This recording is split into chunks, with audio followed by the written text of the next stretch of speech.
Hello， 大家好。上一期嘅飼料發佈完視頻之後，好快就賣晒，所以又要再做一批啦。今次製作嘅飼料用咗新方法，就係先將植物材料發酵，發酵過嘅飼料可以令蝦更好嘅吸收。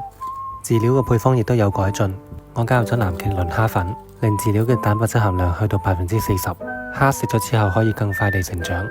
又加入咗大豆卵磷脂同埋魷魚內臟，呢啲可以促進母蝦嘅卵巢發育，提升抱卵嘅數量。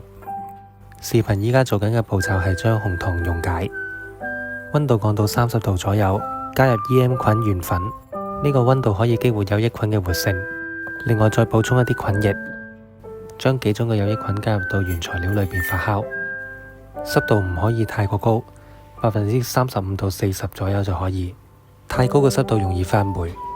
將菌液同埋原材料撈勻之後，放置喺25到30度之間，發酵24到48小時，咁樣植物基底發酵就可以完成啦。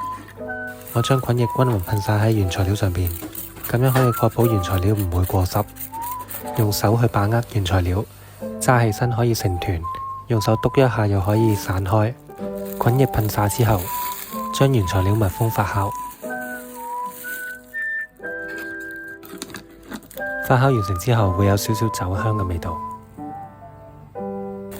將剩低嘅原材料全部加入，一共有成20幾種嘅原材料，配方我都會放喺視頻嘅最後，如果有興趣你都可以自己製作。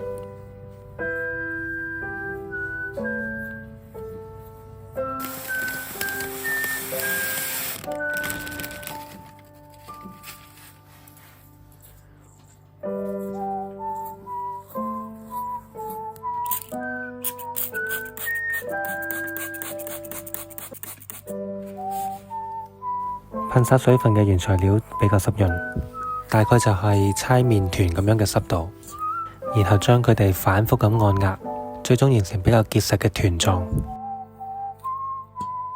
跟住要用上呢條又粗又硬又長嘅麵棍，足足有成5斤幾，將每一塊嘅麵團壓扁，咁樣方便烘烤。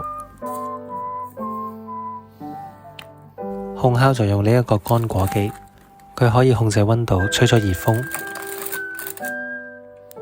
出風嘅溫度控制喺40度，盡量保持有益菌嘅活性。將飼料碾成碎塊，咁樣可以檢查係咪完全烤乾。而家試一試效果先。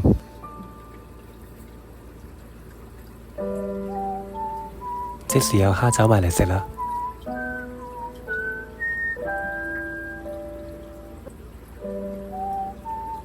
好快就吸引咗一大堆蝦過嚟。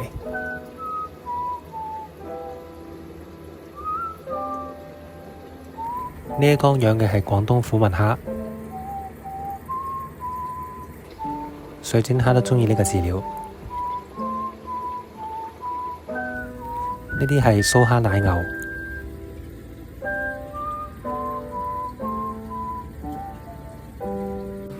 呢一種係蘇蝦拳擊手。全部都喺度揮手覓食。